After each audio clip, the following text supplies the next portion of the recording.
Hi,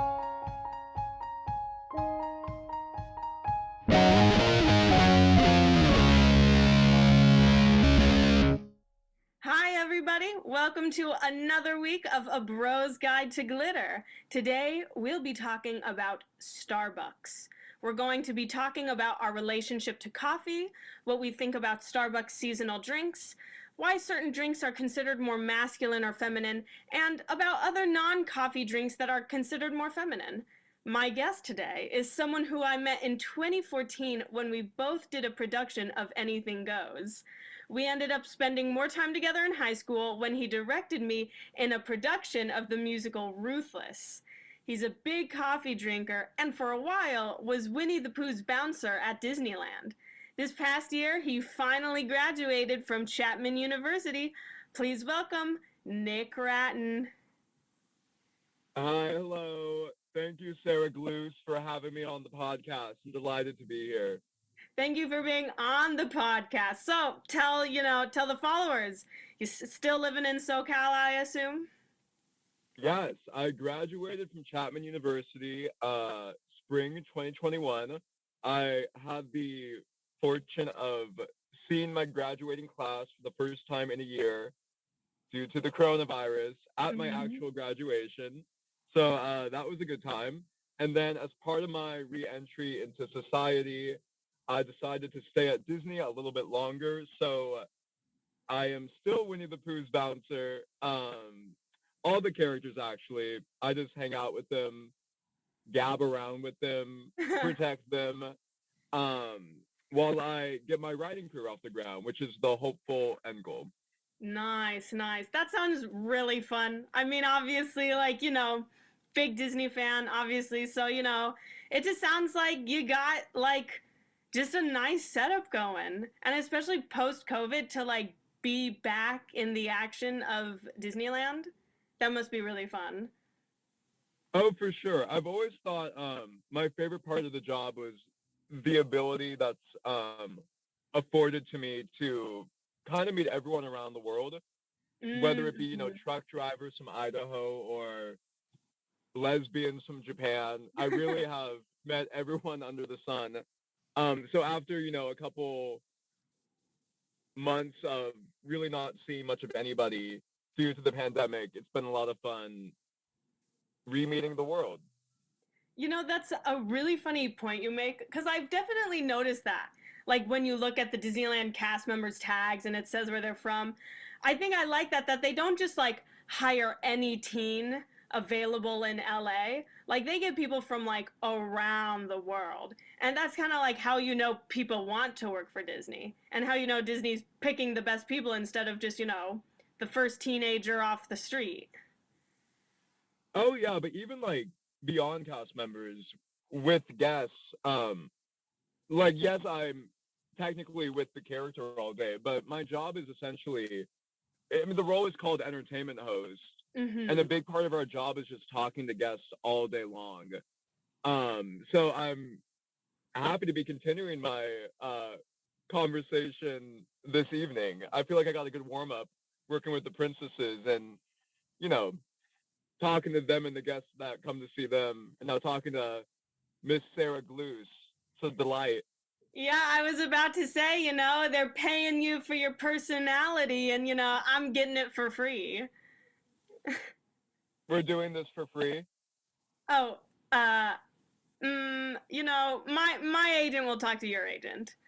Okay, cool. My Venmo is at Nick Ratchet. Okay, good to know. Thank you. So, funny enough, you are at a Starbucks right now. Yes, I have chronic ADHD and I keep forgetting to get my Wi-Fi set up. So I rely on a personal hotspot, which works. But I didn't want to, interrupt the pod with technical difficulties. So I'm in the parking lot of the Anaheim Starbucks on Catella and State College Boulevard, sipping my tall iced Americano, which normally isn't my drink of choice, but we'll get into that later, I'm assuming. Oh, of course. And I also have a little panini with me as well. Ooh, well, thank you, thank you for technically setting it all up and, executing it. I really appreciate that. And of course, Starbucks, it sets the mood for our topic today. Yeah, for the view or the listeners at home, I'm about like I want to say 5/8 of the way through my Americano. So if I start screaming by the end of the podcast, know that I finished it. I mean, that's what makes audio recording entertainment exciting. The unpredictability of it all. Expect the unexpected, y'all. Exactly. So, want to get into a word association game? I would love to. So, I'm going to put 15 seconds on the clock, and you're going to say everything that comes to your mind when you think of Starbucks or coffee. Are you ready? Yes. All right. And go. When I think of Starbucks and coffee, I think of not only like a safety blanket for me to maybe shield myself away from people when I want to sip and, think about what they're saying, but also it's a nice thing to get me through the day and have something to look forward to.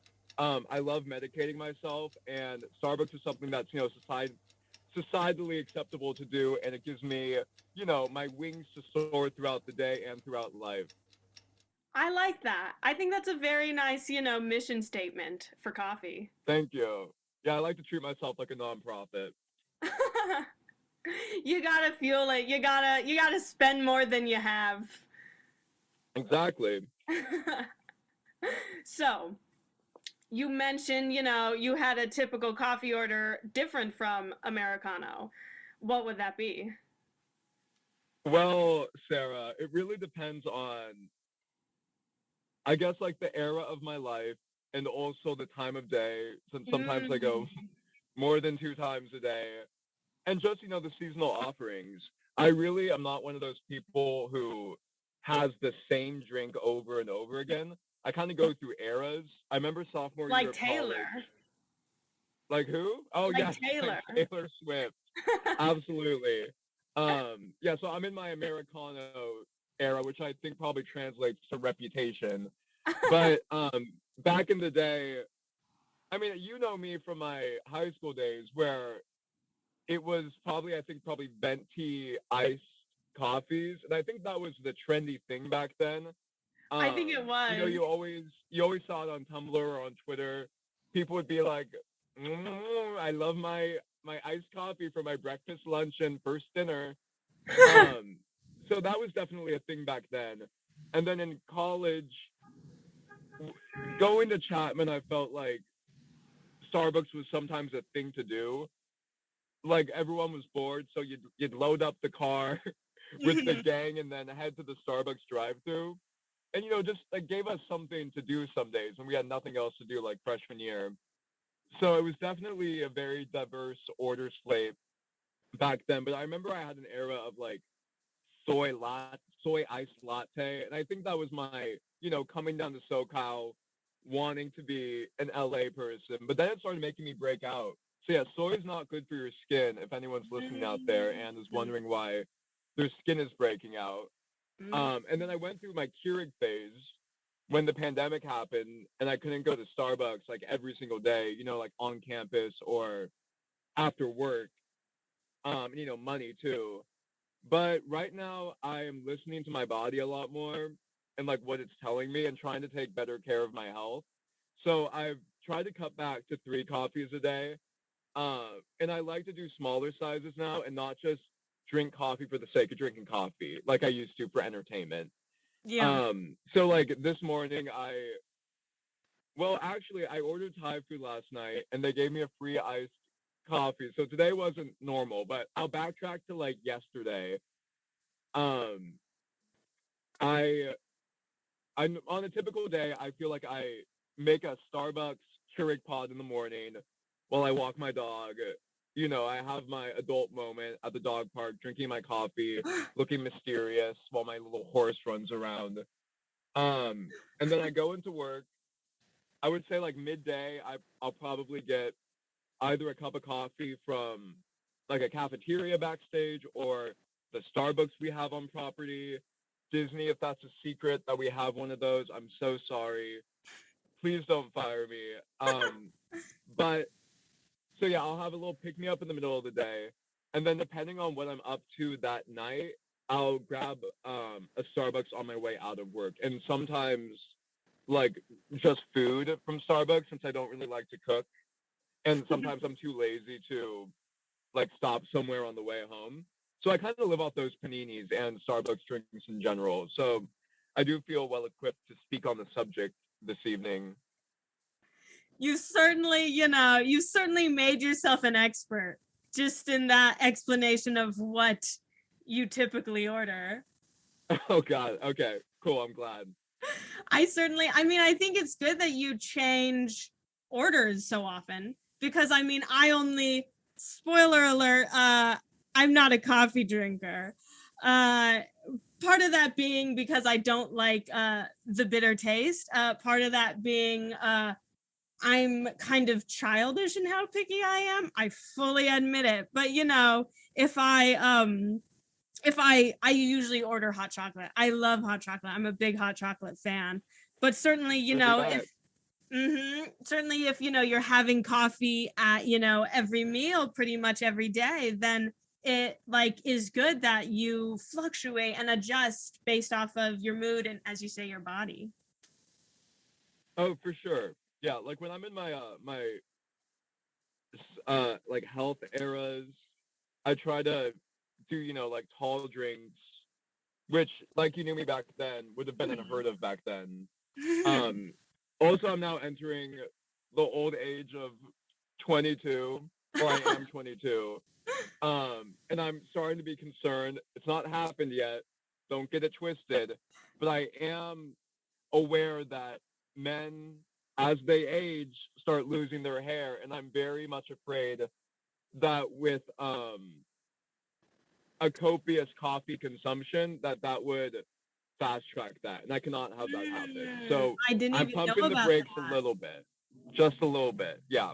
Yeah, that's smart. I hadn't even heard about that. Yeah, I might be making. Can I swear on here or like just? Yes, you may I'm swear. not You gonna may swear for. Okay, well, I'm not trying to make shit up, but like I thought I heard that because it like accelerates your heartbeat. That makes sense. Yeah, so like it causes hair loss if you overconsume it, and I have a wonderful head of hair right now, but also like I'm not trying to have a heart attack either. So yeah, as I'm getting a little bit older, I'm trying to scale back a little bit. Soon you're gonna be counting your cholesterol and Oh, we'll all be underwater by then. I won't have to worry about that. So do you have like an interest? You have an interest in fancy blends, correct? If I remember right. Oh no, I guess that's a fun coffee fact about me. If it's coffee, I'll drink it. Like I'm really not one of those pretentious MFs who can taste the notes of like coffee or can only have like a certain Sumatra blend.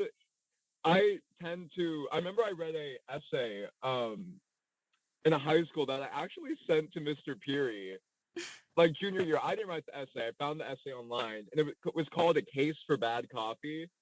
And I think ever since I read that, I've had like an aversion to ever being one of those people who can only drink a certain type of coffee. Like I tend to romanticize everything in my life. And I was someone today at work about how I feel like I romanticize the cups of coffee that they sell at Disney that aren't Starbucks because like they're probably not the best, but it's such a specific taste for me that I know when I leave Disney and I'll probably come back as a guest in the future. I will. And I know when I have that coffee, because it's the same they sell to the guests, that it's going to bring me straight back to that time and place of my life. I love the hot chocolate from like the little carts. Like it's this brandless, hot chocolate coming from a machine. But like in Disneyland, the ones in Disneyland, it's so good. I have to get it every day when I go to Disneyland. It's delicious. Tradition. Literally. And you're right about it like being kind of an era of your life because that's how I feel with it's kind of like songs almost. Yeah. But like when you go to different places, and certainly I feel like this, bouncing between where I go to college and home, you eat different restaurants. And so then when you eat a restaurant at a place after having been, away for a while, you're like, oh yeah, I'm back in, I'm back in this area. I'm back to feeling the feelings I felt when I last ate here. Oh, for sure. I fully think if I went to the Starbucks drive-through on Chapman Avenue and Tustin Avenue and Mm-hmm. ordered a like venti soy iced latte with a single stevia, I'd be like brought right back to that era of my life when that was my drink. Mm-hmm. Mm-hmm. So would you say Starbucks is your favorite coffee shop? Oh, for sure. Like sometimes I try to like put on airs and like Mm-hmm. go to Pizza Coffee Bean and say like, oh, maybe I'm a Pizza Coffee Bean person. But Starbucks is like church, you know? Yeah.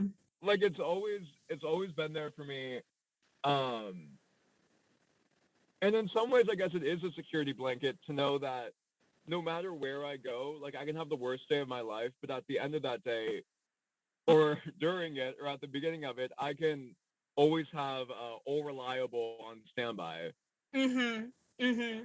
And because even with like it's just even when you find like better coffees, quote unquote, other places, like Starbucks will always have a certain level of quality. Like I there Yeah. in high school, my favorites became Penelope's. And this semester, since coming to New York, I for a while Think Coffee was a favorite, but then I wasn't a fan of Think Coffee. And then I think my favorite is La Durée. But it's like not a chain, it's like one specific cafe near me. And so I've Okay. become, and it's like, but it's $5 for a hot chocolate. So, which is a little, it's pricey, for one hot chocolate. But It's New York. Come on. exactly, it's the New York economy. Yeah, I know Mr. Broadway loves that place. Oh, exactly, exactly. But I've been trying to pay attention then to like, well, how much does the hot chocolate cost at other places? And how does that then weigh with the flavor, and whether or not it's worth it? And Starbucks is the most worth it coffee, I think, or sorry, hot chocolate. I think their hot chocolate is something like 375, and it is still, it's not like the best hot chocolate you can get, but it's still very creamy, very tasty. It is the best bang for your buck, and it is always available. It is always in reach. Yeah. Also, just while we're on this like subject of sentimentality as it relates to Starbucks Mm-hmm. or coffee, I Mm-hmm. have to bring up the so I was listening to another podcast and they were talking about cigarette smoking and Mm-hmm. how the people who quit cigarettes don't miss the nicotine so much, but they really miss the feeling of being able to go down for 15 minutes and take a breather. You know, like isolate themselves from the world and smoke their cigarette and not and like breathe and think. And something that I've really found beneficial to my Starbucks habit down in Southern California is the um, surplus of Starbucks drive-throughs down here, which I had never heard of prior to coming down here, since it's not a thing in the Bay Area. But Mm-hmm. it's such a car culture down here that they're everywhere. And I can't tell you the amount of times that I've needed to, like clear my head or just think about something or just have some me time, as trite as that sounds. And Mm-hmm. I'll go into the Starbucks drive-through because it sometimes it takes 15 minutes. And in those 15 minutes, I can really cool down, know I have a treat at the end, and kind of just be at one with existing, I guess. I don't know. It's almost like meditation for me sometimes.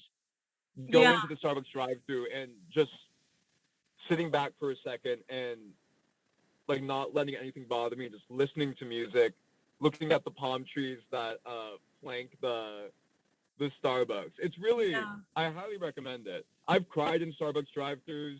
No. I've done everything in a Starbucks drive-through. Even committed a crime. Yeah, that's actually on the lower end of that spectrum.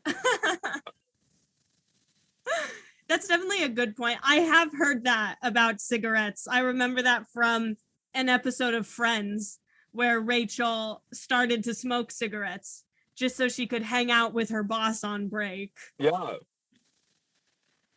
for sure. Mm-hmm. So, with the coffee you've been drinking, it sounds like you've been having a lot. You tend to add milk and sugar in your drinks, yes? No, Oh, that's right, because I you got an actually Americano. an Americano is like shots of espresso and water. Oh, Yeah, interesting. I didn't know but that. like I said, I flip flop on it. I think I prefer black coffee. Um, I just like the taste of it. It's an acquired taste. I know people say that, and people like I used to think that was ridiculous, but it really is an acquired taste. And Mhm. it's when I'm in the mood for black coffee, it's always black coffee. But like my middle of the day coffee today was the Disneyland coffee with like cream and sugar. So it really Mm. depends. Um, like I said, on my mood, but I can go either way in terms of the black coffee or cream and sugar coffee.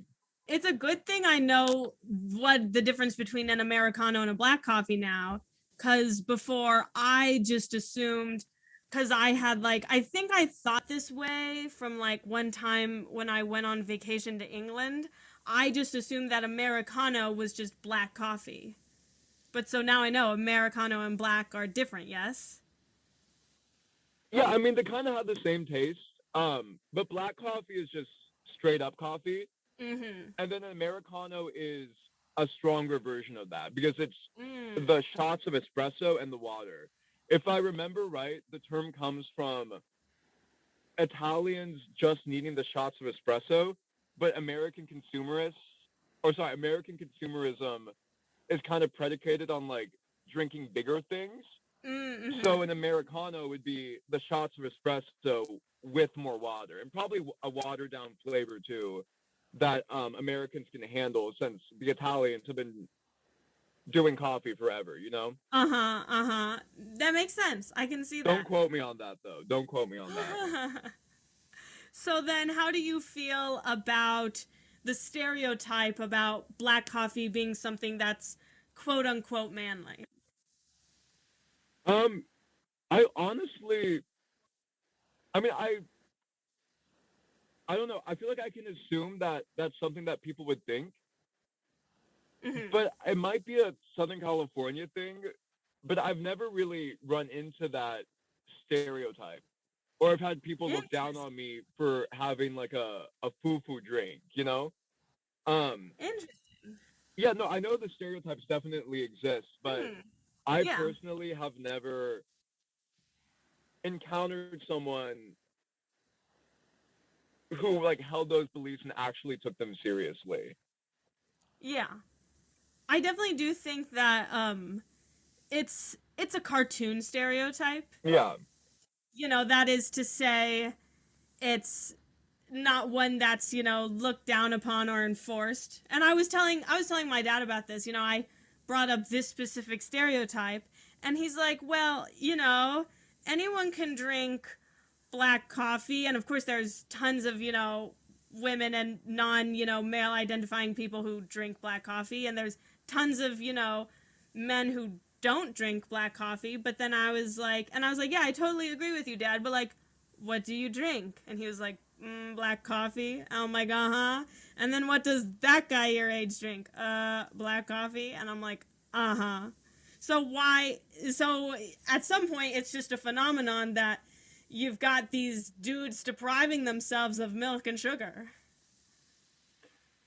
You know, I am going to say it's probably different for everyone, but I do think there's a certain generational aspect to that too.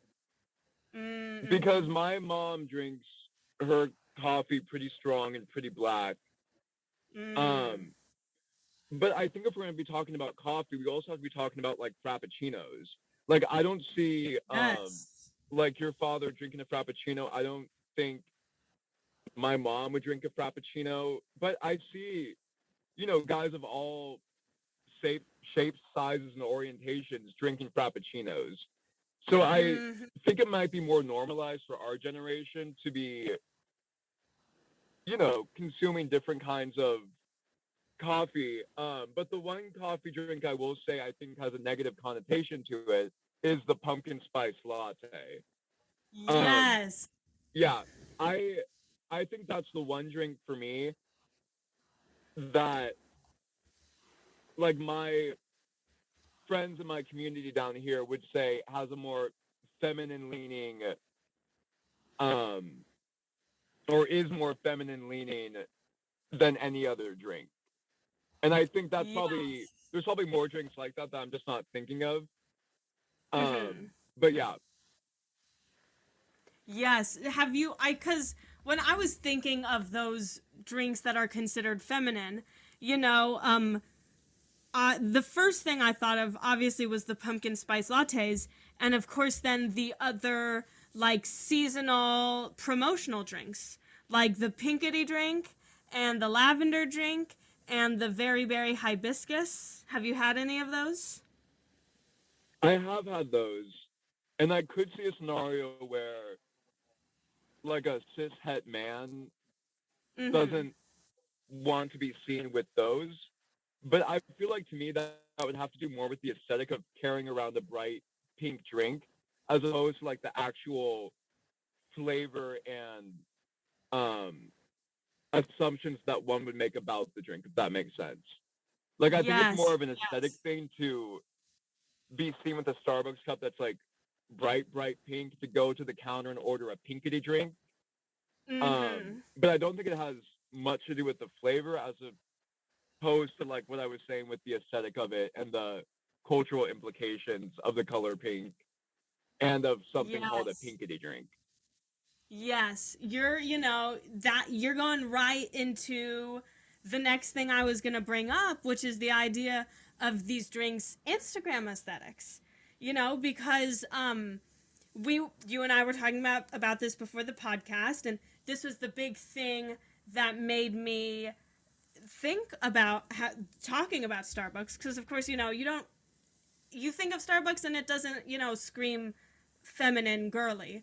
But there was a 2014 Instagram page called at Just Girly Things. And, there were a bunch of other versions of that, playoffs of that, etc., that would just, say, oh, playing with your friends at the beach, just girly things, or like Mm-hmm. making bracelets for your best friend, just girly things. And so a lot of them were going to Starbucks, drinking pumpkin spice lattes, drinking vanilla bean frappuccinos, is the one that I saw when I Googled the other day. And so there's like Instagram propelling this idea that it's girly, and then also the idea, as you said, that you post the pinkety drink or the lavender drink on your Instagram, and it looks, in 2014 it looks really great in that square with that filter. And when when it's 2014 and all the girls in high school or middle school are posting that, it looks really great. Okay, so I definitely did see those just girly thing posts. But like you Uh-huh. said, those just girly things was using kind of like a feminine lens to look at a lot of things, right? Like going to the Yes. beach, going to the Yeah. mall with friends.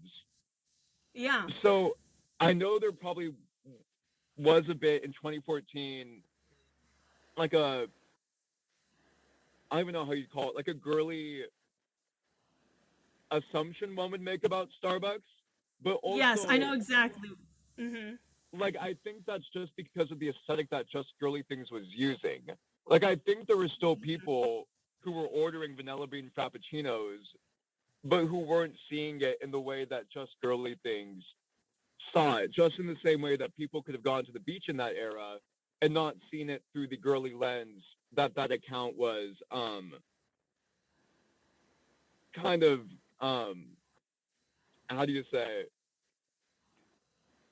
Propagating. reinforcing? Yeah. Yeah.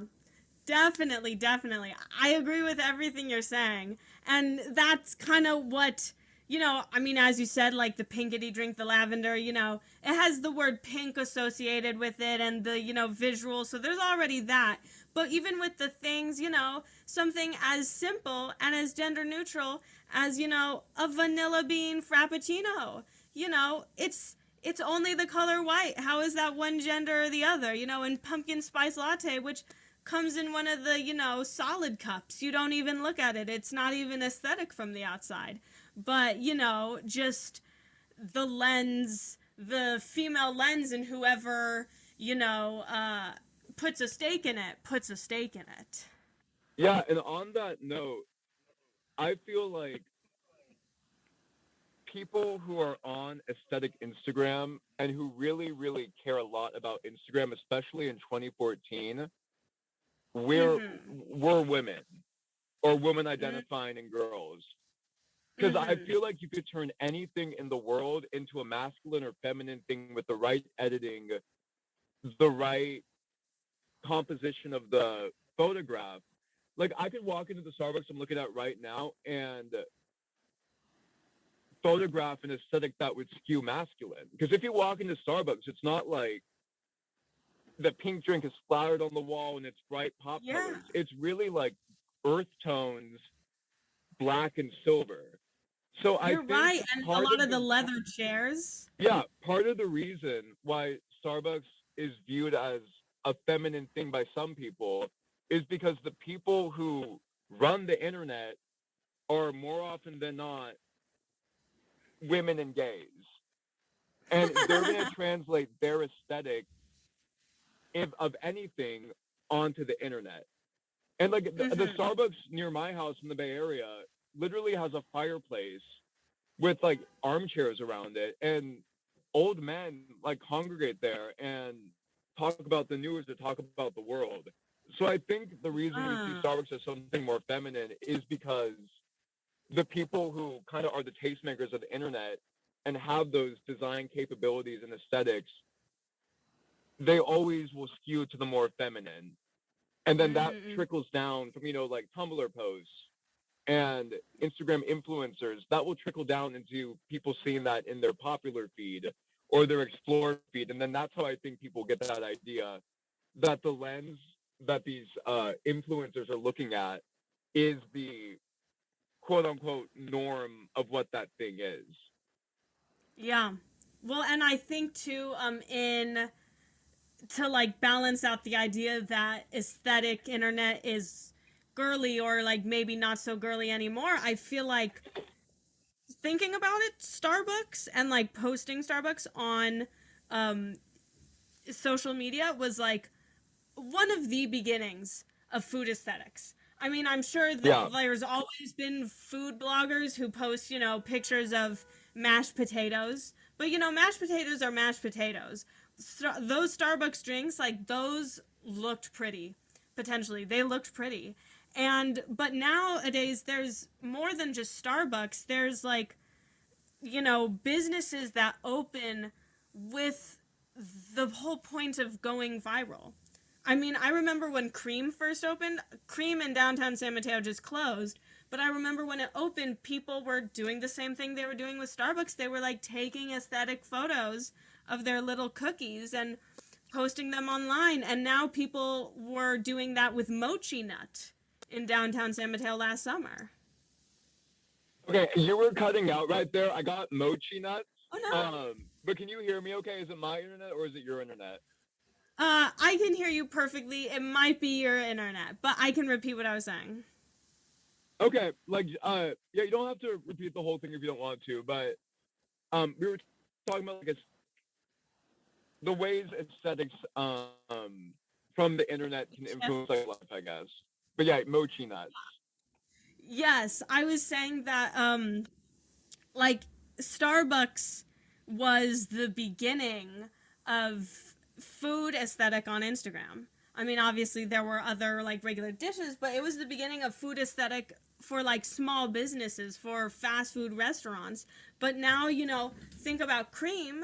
When Cream first opened, people were taking aesthetic photos with their little cookie ice cream sandwiches with the, uh, rainbow Krispies or whatever. And then when Mochi Nut opened in downtown San Mateo, everyone's taking pictures of like the mochi nuts and look at how aesthetic it is. Look at all the light colors. Look at all the clean lines. And so now I feel like there are businesses that are opening with the point of making themselves look pretty and viral to create their own marketing.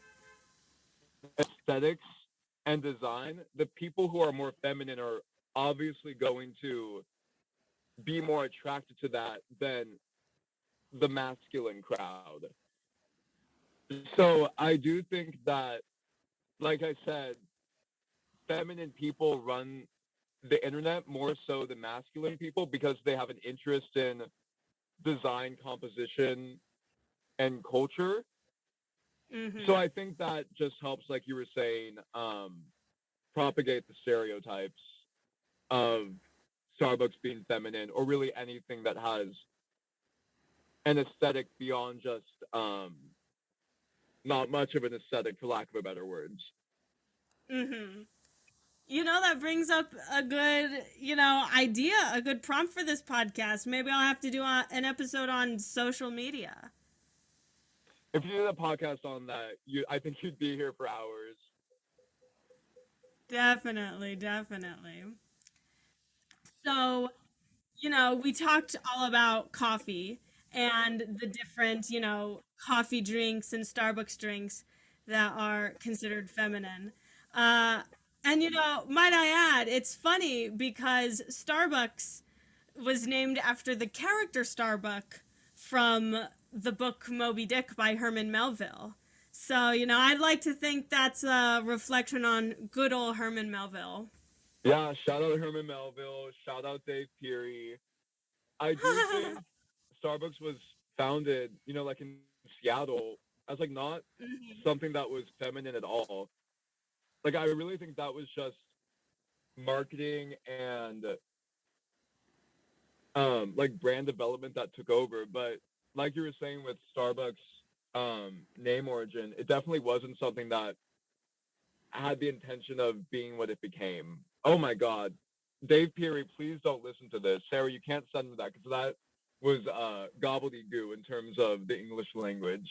I mean, I would be incredibly honored if Dave Peary listened to this episode, but unfortunately, I don't think he Okay. does. Maybe I'll send it to him anyway, though. You've No, no, no, inspired. no. So, we've talked about, the certain coffee drinks that's considered feminine, but like, what about other flavored things? My mom mentioned fruity cocktails being considered feminine. What do you drink on a night out? On a night out, I tend to drink alcohol, but if we're being more specific, What type of alcohol? Yes. you know, um, I don't know. Just like my coffee drinks, I think I like to mix it up. Mhm. I don't think I would ever like at a club order like too crazy of a drink, but I am not opposed whatsoever to being in a Red Robin or being like on a Hawaiian island and ordering something just absolutely outlandish. Remind me, Uh-huh. Sarah Gluce, do you watch Big Brother? I do not watch Big Oh shoot, Brother. I thought you were a Big Brother fan. I just bring that up because I No, it's remember. Tegan who's a Big Brother fan. Oh yes, okay, of course. Um, but I have a distinct memory of it was. I think it was season 8, and there was like this rocker, like super masculine dude, um, from New York who like loved his apple teenies, which I thought was just so funny. But like, I remember the production made a big point of like not or like being like, oh, this is so weird, this is so crazy. So I think Uh-huh. you're not gonna walk into a dive bar and order a lychee martini with a lime of or a what do you call it, a slice of lime. But Mhm. I don't. I mean, I have no qualms for it, and I think after a few drinks, no one really does either. Whatever gets the alcohol in the body, as far as I'm concerned, and as far as I think a lot of people are concerned these days, no one really gives a shit. Yeah, yeah. That's pretty funny. I definitely, there's only like one fruit cocktail that I consistently keep going to, and it's at like this one specific restaurant in New York called the Smith. There's this drink called the Gatsby that is like pomegranate, hibiscus, and gin, and a little bit of lemon. But typically, I prefer, like a little bit of gin and iced tea. Yeah, you're a classy broad. I will say I think Indeed. beer. I mean, I can't even say that. I think whenever I want to make an assumption about masculine or feminine drinks, someone comes to my mind who completely shatters that. So I think a big Mm-hmm. thing to remember when we talk about femininity and masculinity is that whatever you think is true, you might just be perpetuating that. Because we all That's have a very these ideas in our mind from like TV shows and, books and movies and the internet as to what's masculine and what's feminine or what biological men tend to do or biological women tend to do. But if you really uh-huh. think about those things, there's always going to be a contradiction in your life somewhere by someone that you know. And I think that's Mm-hmm. probably my thesis for this podcast is that you might think that something is so and so or this drink isn't that, but like I'm friends with a one of the performers at work who, without Disney firing me, has a crown on at work and like went to Mm-hmm. college with me and every night out she would love just like a beer, you know? Yeah. So I really don't think that you can make generalizations and just have them ring 100% true all the time. Yeah.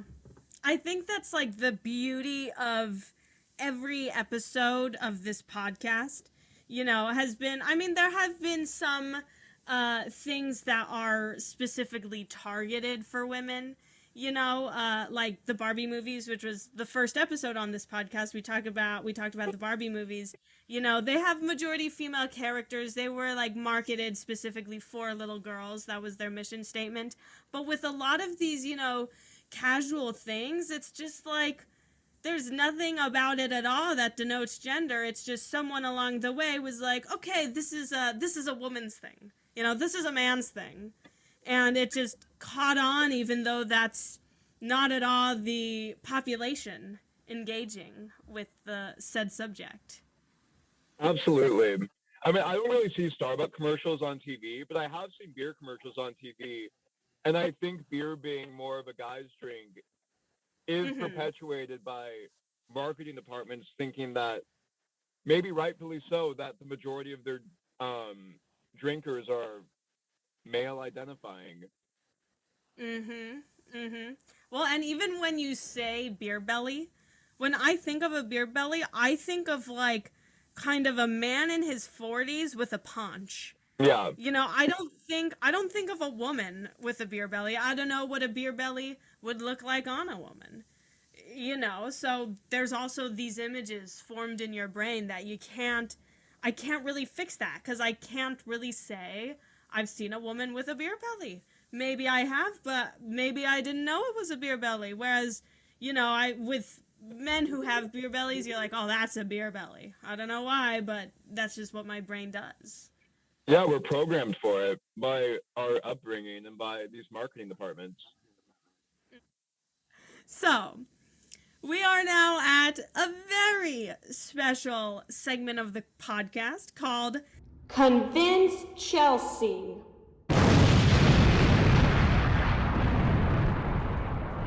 Can you give me a character like what's Chelsea's MO? Like Oh what am yes. I trying to contradict?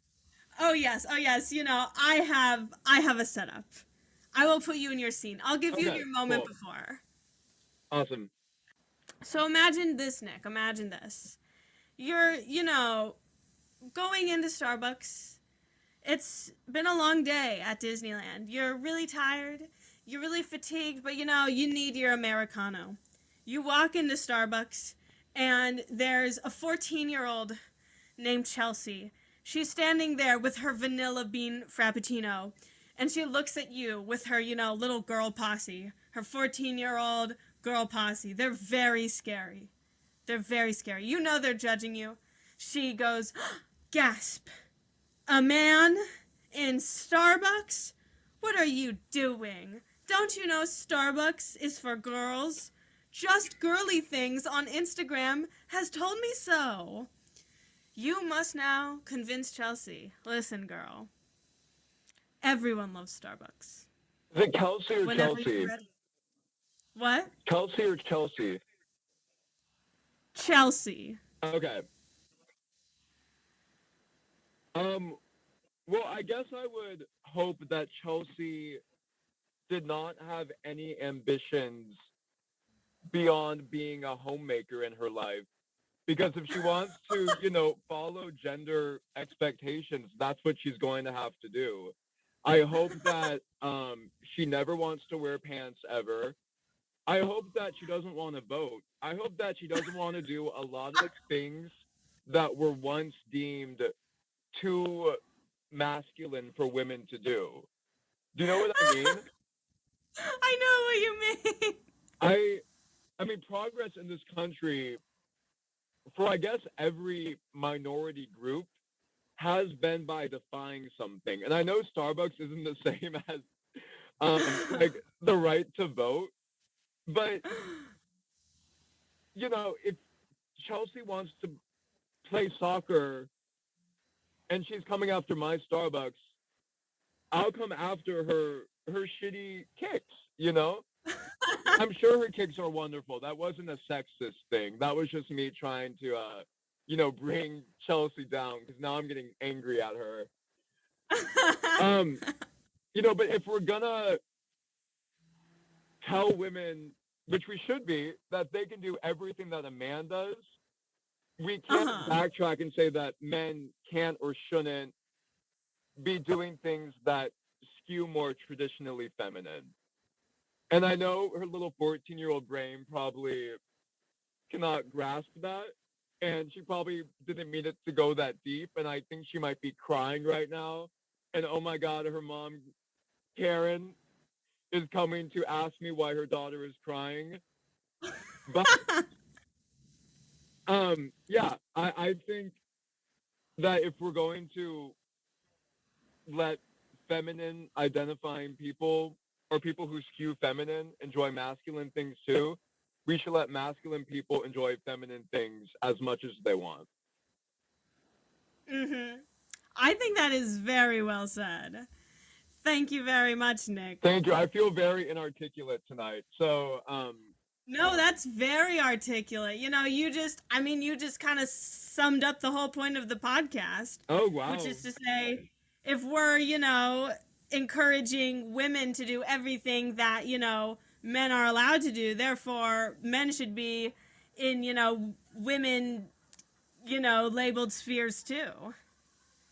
Hashtag women in STEM, hashtag men in Starbucks. Thank you. I think that mantra is the perfect end to this episode. Great. Well, thank you so much for having me, Sarah Glues. Thank you so much for being on, Nick. Yeah, I can't wait till this podcast one day takes off and my texts go unread. Well, thank you so much for being on. And for all the listeners, I'll see you next time. Bye.